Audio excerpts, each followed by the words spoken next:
Student, today we start chapter number 5, मुद्रण संस्कृति और आधुनिक दुनिया। Last part of this chapter. इस लेसन में आपने पढ़ा था बेटा कि जो भारत का मुद्रण संसार है वो कैसा है।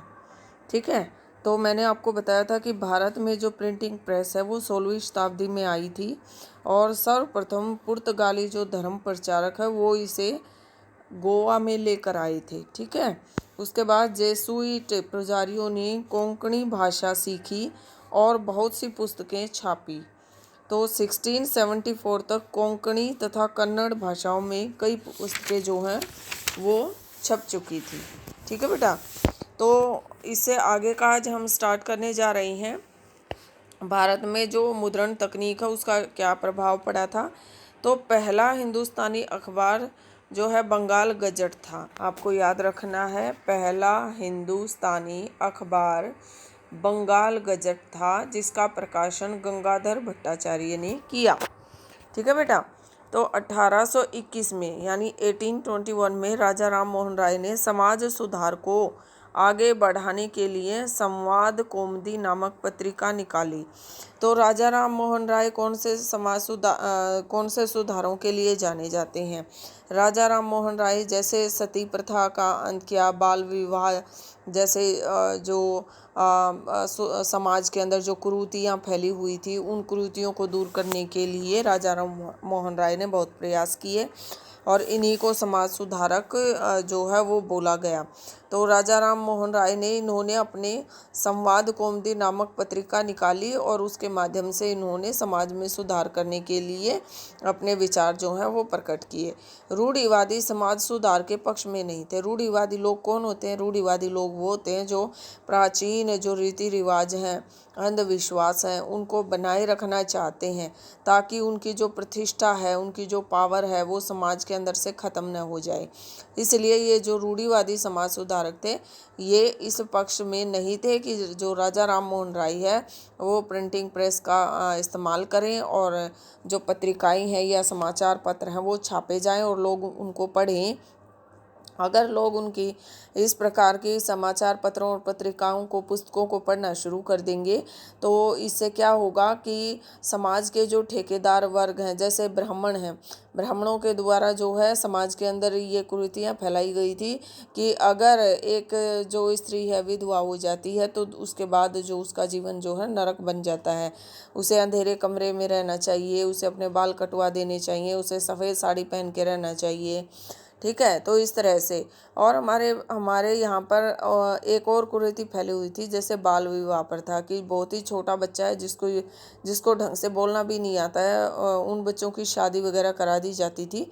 इस तरह से जो राजा राम मोहन राय हैं इन्होंने अपने इन पत्रिकाओं के माध्यम से जो है समाज को जागरूक करने का काम किया। एक जगह से दूसरी जगह पर घूम घूम कर इन्होंने जो है समाज को जागरूक करने की कोशिश की। प्रिंटिंग प्रेस आने से इसको और ज़्यादा बल मिला। अब जो राजा राम मोहन राय हैं उन्होंने संवाद कौमुदी नामक पत्रिका निकाली।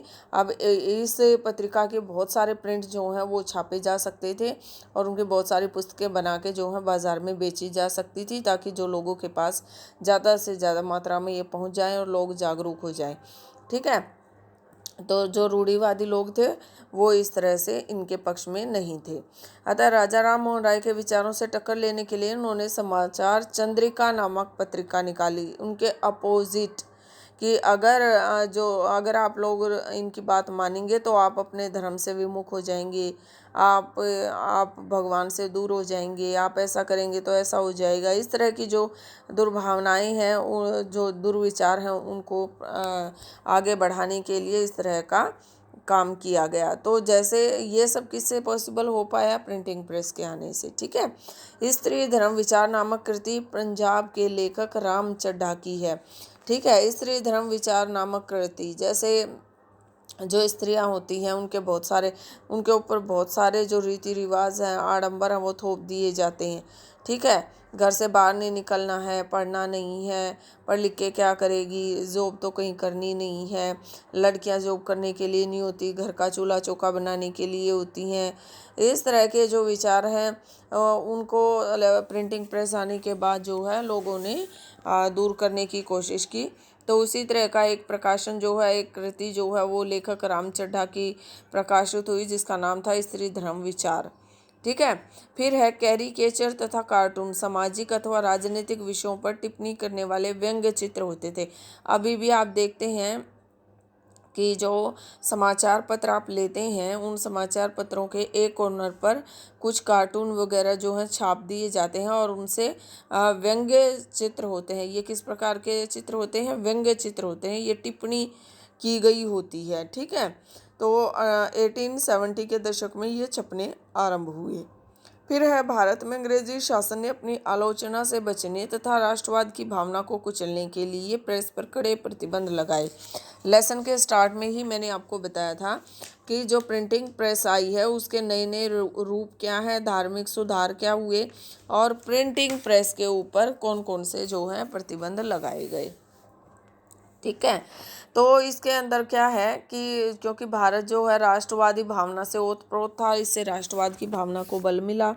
जो भारतीय राष्ट्रवादी नेता हैं, जो अपने देश को अंग्रेजों से स्वतंत्र कराना चाहते थे, उन लोगों के अंदर ये भावना पैदा हुई और प्रिंटिंग प्रेस ने इसमें एक अहम भूमिका निभाई।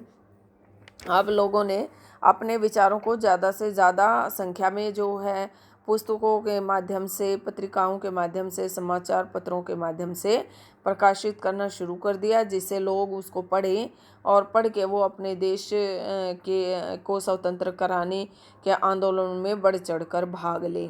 ठीक है। तो इस तरह से जो है अंग्रेजी शासन को ये घबराहट हो गई कि अगर ये ज़्यादा से ज़्यादा संख्या में इस तरह की जो प्रतियां हैं वो अगर प्रिंटिंग प्रेस के द्वारा छापी जाएंगी और उनको लोगों के बीच में बांटा जाएगा, तो लोग जो हैं ज़्यादा से ज़्यादा उनके विरोध में खड़े हो जाएंगे और उनको जो है भारत को छोड़कर जाना पड़ेगा।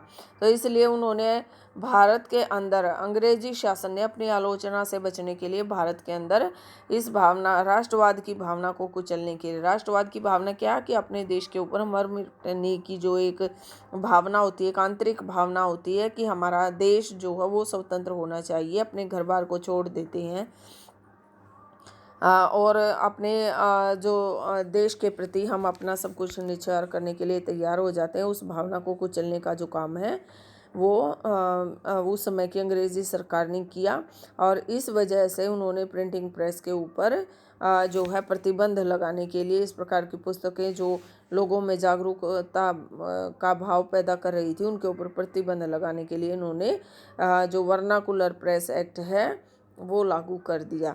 और आपको याद रखना है, वर्नाकुलर प्रेस एक्ट जो है वो 1878 के अंदर लागू किया गया। ठीक है बेटा। इसका क्या काम था कि बिना उनकी परमिशन के कोई भी जो पुस्तक है जिसके ऊपर उन्होंने प्रतिबंध लगा दिया है वो बाजार में डिस्ट्रीब्यूट नहीं की जाएगी और उसके ऊपर प्रतिबंध लगा दिया गया। ठीक है। तो इस तरह से जो वर्नाकुलर एक्ट है इसको देशी प्रेस जो एक्ट है वो भी कहा जाता है। ये क्या था वर्नाकुलर प्रेस एक्ट, मैं यहाँ पर आपको बताना चाहूँगी।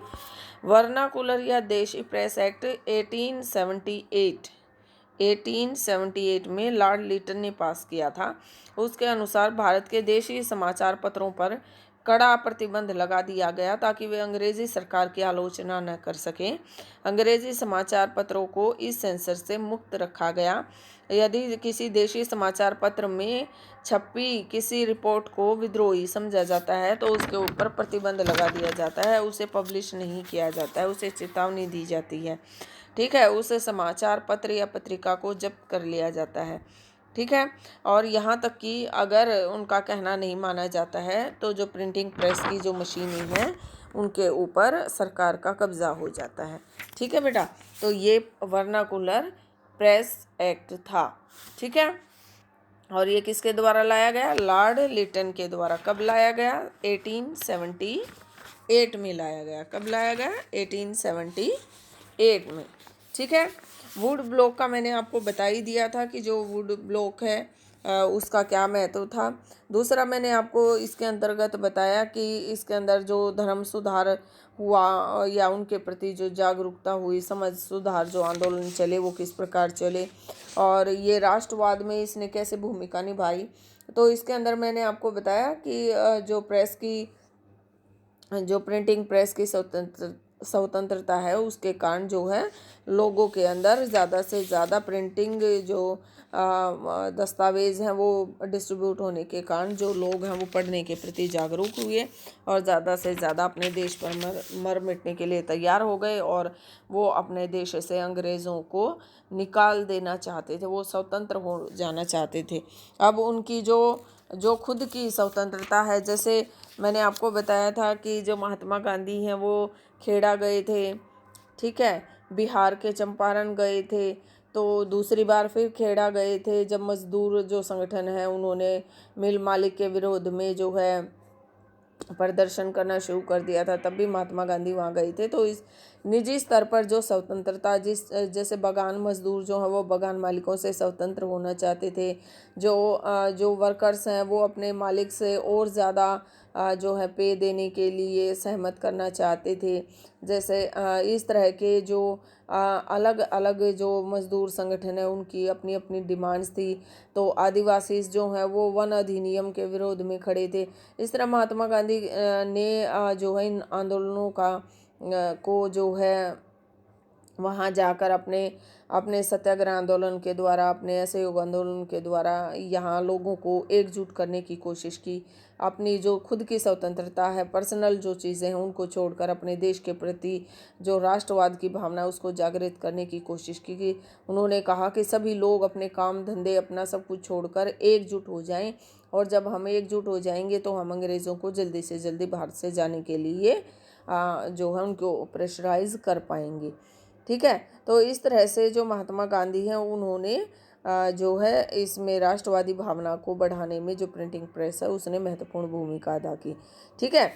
और कुछ इम्पोर्टेंट्स जो शब्द हैं वहाँ यहाँ मैं बताना चाहूँगी। जैसे वेलम है, वेलम शब्द का यूज़ किया गया है। तो यह चरम पत्र अथवा जानवरों के चमड़े से बनी एक सतह होती थी जिस पर लिखा जाता था, ठीक है। फिर है प्लाटेन, यह लेटर छपाई में एक प्रकार का बोर्ड होता है जिसे कागज़ के पीछे दबाकर टाइप की छाप की जाती थी। गाथा गीत, यह किसी लोकगीत या ऐतिहासिक आख्यान होता है। प्रोटेस्टेंट धर्म सुधारक, ये रोमन कैथोलिक चर्च में सुधार का एक आंदोलन था। जैसा कि मैंने आपको बताया इसकी शुरुआत 16वीं शताब्दी में यूरोप में हुई थी। फिर है इंक्विजिशन, धर्म अदालत, यह रोमन कैथोलिक चर्च की एक संस्था थी जो धर्म विरोधियों को दंड देती थी। चैप बुक, इसको आप पॉकेट बुक भी कह सकते हैं। ये पुस्तकें, इस प्रकार की पुस्तकें आप आसानी से अपनी जेब में रखे एक स्थान से दूसरे स्थान पर ले जा सकते थे। निरंकुशवाद, यानी कि निरंकुशवाद वो होता है जिसमें एक व्यक्ति को संपूर्ण शक्तियाँ प्राप्त होती हैं और उस पर कोई संवैधानिक अंकुश नहीं होता है। पांडुलिपियाँ हस्तलिखित होती हैं, इन्हें ताड़ के पत्तों या भोजपत्रों पर लिखा जाता है। उलमा, इस्लामी कानून और शरिया के विद्वान उलमा कहलाते हैं। यहाँ पर मैंने कुछ महत्वपूर्ण घटनाक्रम भी दिए गए हैं। जैसे चीन में मुद्रण छपाई की तकनीक कब आई? 1594 में। तो चीनी बौद्ध प्रचारक जापान में छपाई की तकनीक लेकर गए। जापान में कब लेकर गए? 1768 to 1770। मार्को पोलो की चीन से इटली वापसी कब हुई? 1295 में। गुटेनबर्ग ने छपाई की तकनीक का आविष्कार कब किया? 1448 में। तो इस तरह से ये कुछ इम्पोर्टेंट जो डेट्स हैं वो आपको याद रखनी है। कोंकणी और कन्नड़ भाषा में 50 पुस्तकें छपवाई कब? 1674 में, ठीक है। और ये कब आई? 16वीं शताब्दी में भारत में आई। और सबसे पहले जो प्रिंटिंग का काम है वो गोवा के अंदर शुरू हुआ और कोंकणी और कन्नड़ भाषाओं को सीखकर भारत के बारे में 50 किताबें जो हैं वो छापी गई, ठीक है। जापान की जो प्राचीन पुस्तक है वो कौन सी है? वो है डायमंड सूत्र, ठीक है। कितागावा उतामारो का जन्म कहाँ हुआ? 1753 में जापान में, ओके। और जेम्स ऑगस्टस द्वारा बंगाल गजट नामक साप्ताहिक पत्रिका कब छापी गई? 1780 में। तुलसीदास के रामचरितमानस का पहला मुद्रित संस्करण कब अस्तित्व में आया? 1810 में, 1810 में। संवाद कौमुदी का प्रकाशन राजा राम मोहन राय ने कब किया? 1821 में। तो ये कुछ इम्पोर्टेंट फैक्ट्स हैं जो आपको याद रखने हैं। स्टूडेंट्स, ये हमारा लास्ट वीडियो था इस चैप्टर का। ये कुछ इम्पोर्टेंट्स जो चीज़ें आई थिंक आपको समझने में आसानी होगी। आप मेरे वीडियो देखते रहें और इससे आपको समझने में आसानी होगी। इसको मैं आज यहीं पर ख़त्म करती हूँ। हम कल फिर मिलेंगे नई वीडियो के साथ, नई चैप्टर के साथ। Thank you. Have a nice day.